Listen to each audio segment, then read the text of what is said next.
Oh my gosh, there is so much to talk about today. Let's just belly flop right into this. So CD Projekt Red, the developers of the Witcher series, as well as the now infamous Cyberpunk 2077, got hacked. The hackers are apparently holding the source code for multiple of their games, including Cyberpunk and The Witcher 3. Ransom. That's right, they want cold, hard cash to get their source code back. All right, I never actually read this yet, and this is, what the hell is going on? This doesn't feel real. Like, it actually doesn't feel real. An unidentified actor gained unauthorized access to our internal network, collected certain data belonging to CD Projekt Red Capital Group, and left a ransom note. Although some devices in our network have been encrypted, our backup remains intact. So the hacker not only took their info, but also encrypted the CD Projekt Red team out of their own source code?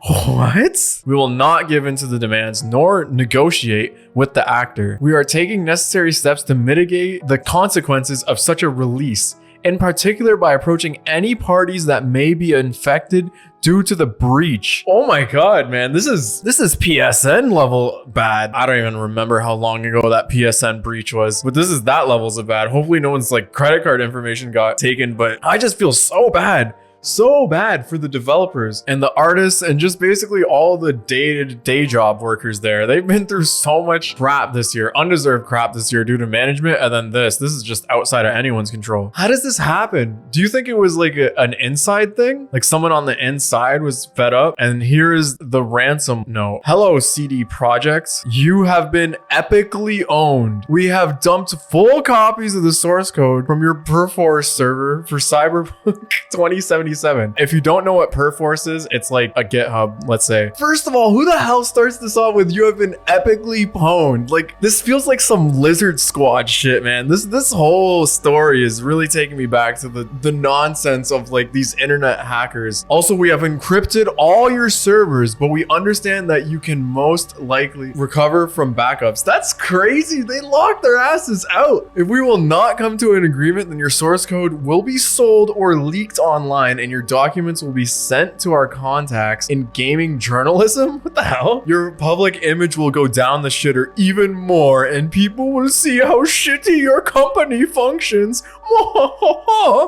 Investors will lose trust in your company and the stock will dive even lower. You have 40, bro, what the? Come on, this is the most fedora freaking like trench coat wearing shit I've ever seen. All freaking haha cyberpunk hacking jokes aside, this is just not fun to read about or see. I mean, this is some freaking hot brewed tea. There's so many people involved that could get hurt really bad that just don't deserve this. If they're not giving into demands, then they're releasing their source code. They hacked into the Perforce server. Not only do they have the source code, they also have like all versions of their build. This is potentially one of the biggest data breaches in like gaming history. I'm actually at a loss for words. There's so many layers to this. First of all, holy shit, like CD Projekt Red just had the worst ending possible last year, and then they start this year. Like you can't help but feel bad for them. Maybe not the executives, but everyone else in the company, you can't help but feel bad for them. Not to mention millions of dollars of source code, their main asset, and talking about their unreleased projects. The only thing is that the modding community would go through the roof. We would see Cyberpunk being run on Samsung refrigerators if the source code really did leak. And like no amount of false advertising or bullshit marketing justifies this. Not a fun situation, but that's some hot brewing tea. The Legend of Zelda Phantom Hourglass got a patent marked in Australia, and of course people are freaking out. If you see a trillion thumbnails saying Phantom Hourglass remake or DS collection, now you know. It doesn't confirm anything, but it definitely fuels speculation. I would really love to have like a 2D Zelda collection. That would be sick. But a lot of the stuff in Phantom Hourglass, if you think about it, I never played Spirit Tracks. How would they be able to port that to Switch? All my homies remember blowing into their DS to light out some candles. But remembering back, I also completely forgot that you control Link with touch controls. That is dumb. Like they went overboard in some areas. Fun game though. I love the aesthetic. It's the Wind Waker aesthetic. I like hanging out with this crackhead. Don't get your hopes up. A 2D collection would be so cool, especially the Capcom games, Oracle Ages of Seasons. But those games are like peak 2D Zelda, and it's funny that it took Capcom to do it. And also peak Zelda, like zany craziness, the best 2D Zeldas. But it's probably Minish Cap. Let's be real. It's probably Minish Cap. That game is short and sweet.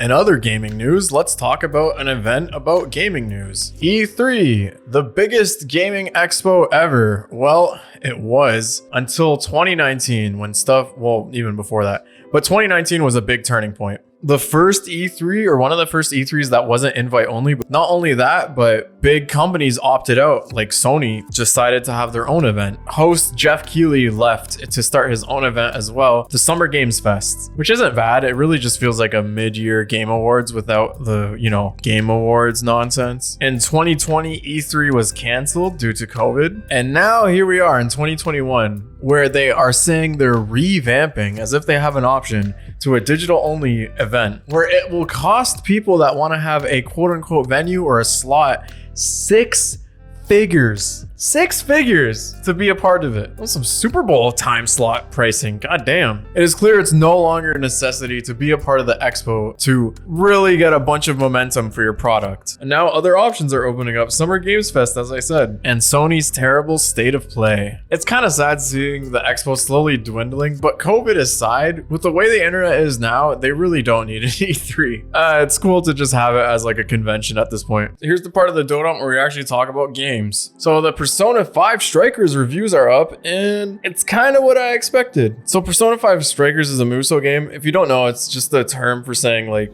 Dynasty Warriors type thing. But the interesting thing here is that the story takes place after the events of Persona 5 or Persona 5R. A lot of the reviewers really praised the game for feeling like Persona, all things except the actual combat, like going around the cities and talking with your friends and managing your day and blah, blah, blah. All I have to say after playing Age of Calamity, that Musou game, don't get your hopes up for any crazy like closure or story things as a true like holy crap sequel of Persona 5. Just think about it for what it is, a spin-off. That's all I'm gonna say after what happened in Age of Calamity. I had fun with that game. That game was just terribly written and it was marketed as a prequel. So if this game is marketed as a story sequel, I'd imagine that the gang's all together and it's cool to see them interact. That's a selling point right there. If you want more time with these characters and you like a little bit of mindless action, then get the game. But it's Persona. I mean, most people play the game for the characters, so it's probably a damn good game. Moving right along, Crash 4 is coming to Switch, and it's about time. And it's also coming to Battle.net, one of the worst PC game launchers there is. Crash 4 is coming to Switch and PS5 March 12th, but the PC port will happen later. From what I played from Crash 4, it's a damn good platformer, and I didn't even get to half of the like other characters or mechanics. It's just solid all around, but